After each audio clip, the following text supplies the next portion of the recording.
am Afreen Fatima from Allahabad, India. My father has been unjustly and illegally arrested by Allahabad police. And so on June 10th, there was a protest that was organized post-Juma Namaz against objectionable comments that were made against Prophet Muhammad ﷺ. And following the protest was a clash between the police and the protesters. Police then used this to punish, humiliate and harass Muslim leaders and activists of the town who have been active for a long time in the city, my father being one of them. At around 8:50 p.m, the police arrives at my house and asks my father to accompany them to the police station. My father readily agrees because he has been in touch with the local administration and he himself was worried about the situation that was, the tense situation that was building up in the city between the police and the Muslims, and we were hearing about arrests and detentions that were happening, and my father was concerned about all that was happening, and he was also concerned that it is going to be a one-sided inquiry and Muslims will be punished and Muslims will pay the price. There was no warrant when he was taken away. There was no notice that was given to us when he was taken away. The police just said that they want to talk to him about what had happened earlier. And then at around 12:30 a.m, the police again comes to our house and detains my mother and my younger sister. Again, without a warrant, without any notice. They just said that they want to take them for some investigation. Now, I must point out that at this point of time, we still did not know that our father was being suspected or was being investigated. All we knew was that he went with the police on his own vehicle to talk about what had happened in the city. When my mother and my sister were being taken, the police was aggressive, they were intimidating, and they did not give my mother or my sister the time to even process. My mother and my sister, the entire family was already anxious and stressed about why our father was taken away. Following which, we were not told, the police did not disclose with us where our father was or where our mother and sister were. Then at around 2:30 a.m, the police again comes to our house and asks my sister-in-law and me to accompany them to the police station. We denied, saying that it's late at night and it is illegal to arrest or detain women at post 6 p.m.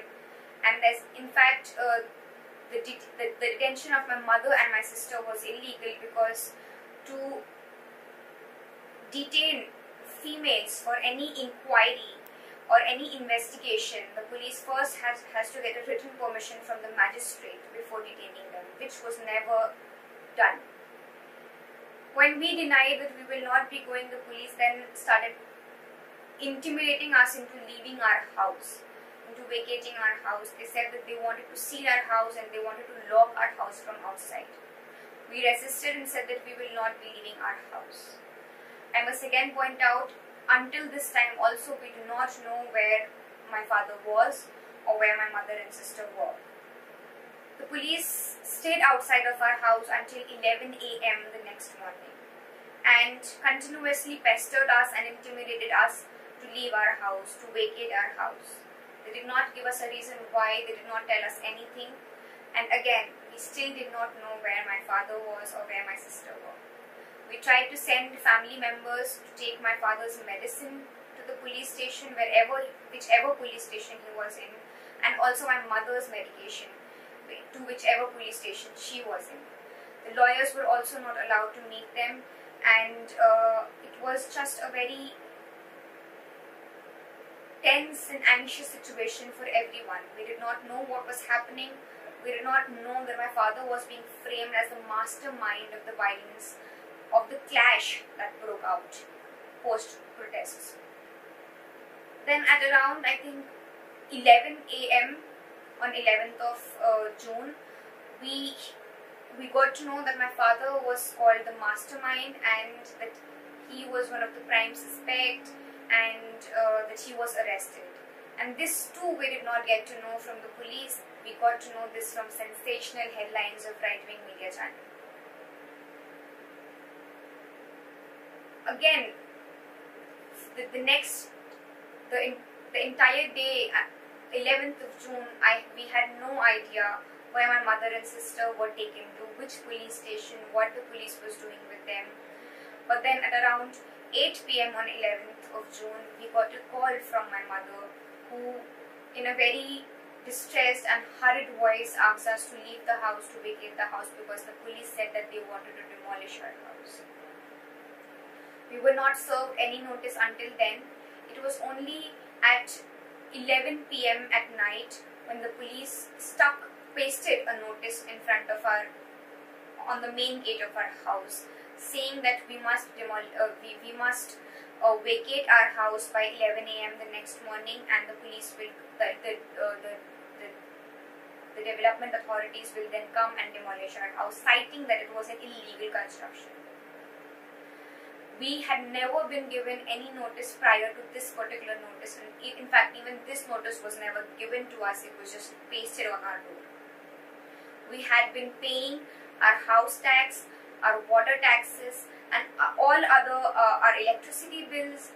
Everything was registered on this house, and we had been paying all these taxes, and we were never told that our house was an illegal construction or anything of that sort. We were never served any notice prior to this. This was just a way to punish my father for being an active, vocal member of the Muslim community. I must point out that the house that was then demolished is not my father's house. It belongs to my mother. My mother pays all the taxes. My mother pays the water tax, the house tax, the electricity bills, and everything else. The police illegally, along with the development authorities, Allahabad development authorities, were hand in gloves with the law enforcement to illegally demolish our house. They then went on to fabricate things to incriminate my father, and then to also make me a suspect of the violence that happened in Allahabad. It is an alarming trend that is being noticed in India, where the law enforcement, along with the government, along with the development authorities, arbitrarily, unjustly, illegally, lawlessly demolishes Muslim households and punishes Muslims, incarcerates Muslims for no crime at all. The same thing has happened to me and my family. We are being punished, and this punish is a collective punishment to the entire Muslim community. That you cannot speak up. That you should not speak up. That you should not be concerned about the rising intolerance against your community. That you should not take a stand against laws like the Citizenship Amendment Act that are not just unconstitutional but inhuman and violate all sorts of human rights. The way the law enforcement has incriminated my father, and the way that the right-wing media has portrayed my father, point a finger towards only one direction. That is, that there is some conspiracy that is being planned, that the government wants to teach Muslims who are vocal, who are concerned about community issues, and who actively work to solve community issues, to punish them and to teach a lesson to everyone in the Muslim community.